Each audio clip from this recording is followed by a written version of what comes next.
Hey folks, welcome back to the channel, your home for all content, Lord of the Rings home. We finally have the patch that we are expecting for this week.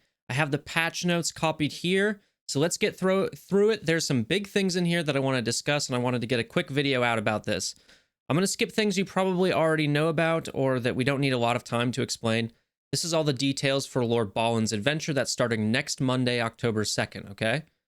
Just got the tiers here and stuff like that. Your typical marquee information. Back for a limited time, Arwen and Elladan marquees. What that means is that Arwen is going to be running for a third time again. I think this is really great. It gets people who are joining the game the ability to get Arwen and Elladan and just kind of not necessarily get Elrond this next time, but get them on the path to getting Elrond, getting that first legendary. Which I think is really great. So Lady Arwen events starts October 9th and ends October 16th. Let's see.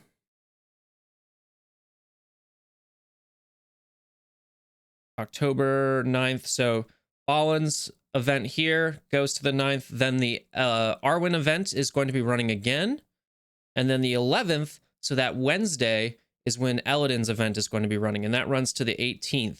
So my guess, if I were to guess, sometime in late October is when Elrond's going to return. I imagine it's going to be either around the end of when Elladan's marquee is finished, or just after he's finished anyway, right?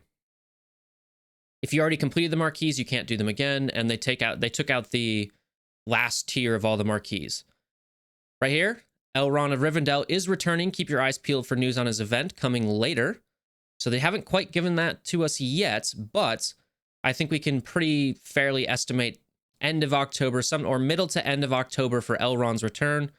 If you are a free-to-play player and you've been unsure about whether you should be getting Elrond, I'm not sure if you have time if you start now, but if you have them at 4 stars, I think it's probably worth trying to push for this. I think this is a pretty good thing to go for. The Rivendell Elves is one of the best raid teams. They're great in Arena.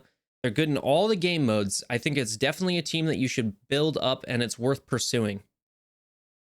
Here are the changes to the Chapter 1 of the Mines of Moria raid. This is changing the Bomber RNG. Just a reminder, we're going from 10 stacks of Don't Rush Me, which kind of gives you a 10% chance with each stack, right? To a binary system. So it's no longer percentage-based or RNG-based. You get to 5 stacks of Don't Rush Me on the Bomber, and he immediately drops his bomb. Gonna change a little bit about how you play Chapter 1, but I'm excited to see that. My guild is planning on starting the raid on Saturday, I believe. So I will be recording footage there, and then now that these changes are coming through, I think I'm gonna start getting some in-depth raid guides in the works here and get those out to you all. War Guard is also changing, going from Taunt to Provoke. Just 1 stack of Provoke on Chapter 1, and then 2 stacks of Provoke on Chapter 2 and 3. I think these are also good changes. Taunt's super powerful in this game. Changing it to Provoke is a good change. And then they changed the speeds a little bit. This is basically so that, you know, there's not like a random turn order between the 4 orcs that had the same speed. So now they kind of each have a different speed, so that the starting... Basically, when you first go into Chapter 1, it's very similar. You can build an approach to how to get through that first wave. Okay, this is big news. Gimli and Legolas have become farmable. Gimli is going to 2-5 on the guild campaign, which is massive. And Legolas is going to the arena store for arena coins. That is big. So if I swap over here, let's go to games. If I swap over here, I'll show you what I mean. Go to Chapter 2. There he is. This is a great ad here.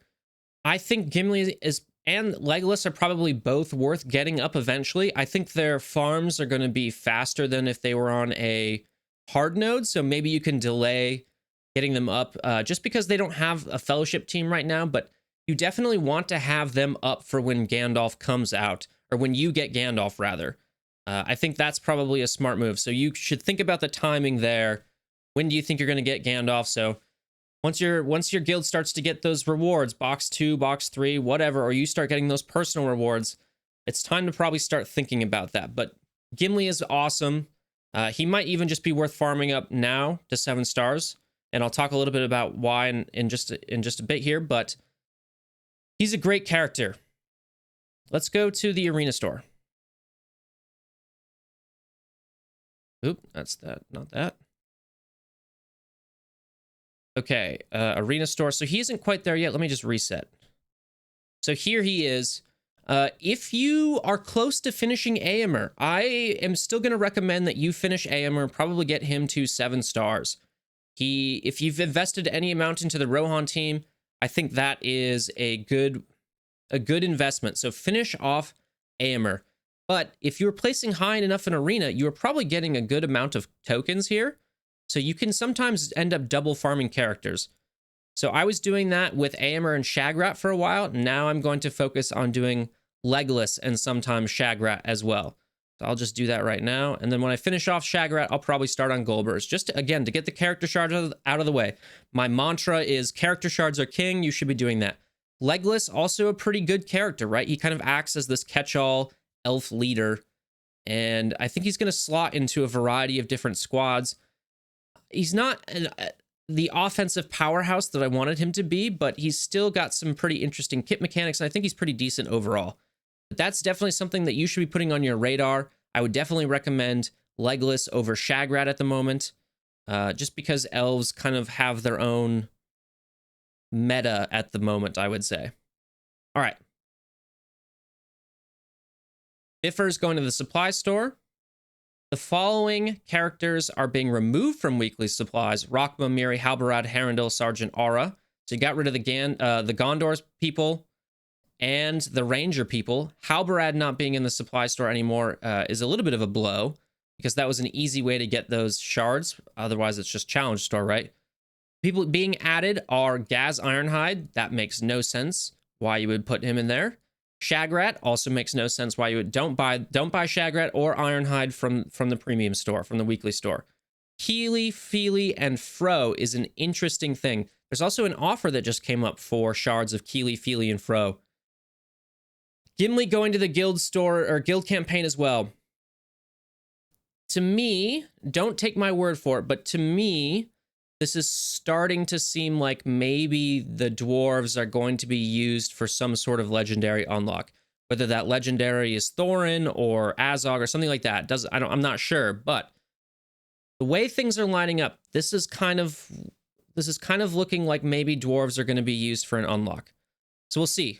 That would be pretty interesting. I think it's Feely. It's either Keely or Feely that ends up being the character you collect after you max out Strider. So that's pretty easy character to get as well. But they're pretty good. They haven't been good because of the dwarf bugs, but let's get into that. Fixes an improvement. Fixed an issue where several of Elrond's abilities were not applying to the most wounded squad member. There was basically this confusion about what most wounded squad member meant. Did it mean lowest percentage of HP, or did it mean lowest amount of HP? Because if you had maybe like Eladin at 75% HP, but Elrahir at 76% HP, it would sometimes apply to Elrahir just because he has a total less amount of HP, even though he has a higher percentage of HP. Anyway, this should make it hopefully more consistent. I forget which one it should be, but we'll figure that out.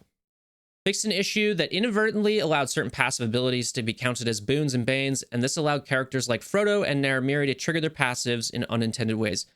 Basically, the bug where Naramiri was getting a nimble every single turn, not happening anymore. They fixed Denethor's ability being upgraded for 1 gold. This is big.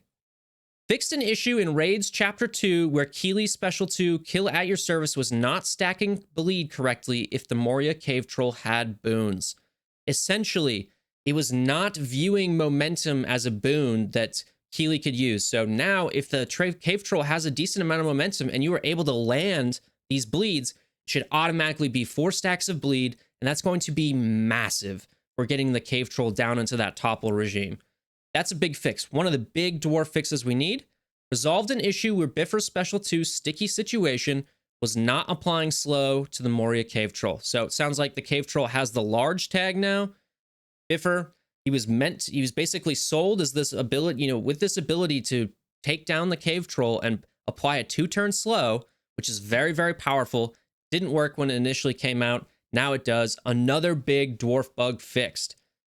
Notably, something that is missing, though, is Gimli's passive is still broken, which not great because he just went to the guild campaign. And so if you are going to start leveling up Gimli, don't worry about the passive right now because my understanding is it's still broken. I haven't tested that, but it's not included in the bug fixes here.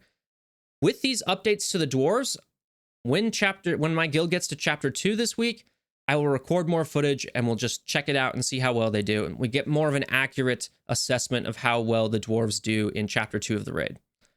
Readjusting some text and descriptions. An issue with Amer's PvE units. Basically, he was getting 2 stacks of assist every time he went. That was just on like a campaign node, not people's Amer, but like the PvE unit Amer.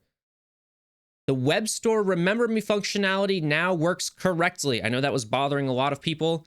They started also fixing some softlock issues, one in Guild Campaign 4.7, and softlock issues that specifically occur to the Moria Cave Troll in Chapter 2. So after topple, when stun or disable is inflicted on or seismic collapse is still on cooldown. This is big. This should hopefully get rid of the softlocks in Chapter 2 of the raid. Obviously, if there's still some, we need to know about that. Go put it in bugs and reports in the main official Discord. I would also like to know about that if you're still experiencing some of that stuff. So come into my Discord and talk to me about it. Graphic, animation, and rendering issues. Maybe this will address the Amer visual bug where he does his summon, but it just shows Amer standing in place. Still does the damage, but interesting there. So those are the biggest improvements and fixes for the week. Pretty happy with where they placed Legolas and Gimli. Pretty happy that we've started seeing some bug fixes for dwarves, and we've seen some bug fixes for the softlock specifically. I think this is a pretty good update. I'm very happy that they're doing Arwen again and Elodin, that we're getting Elodin.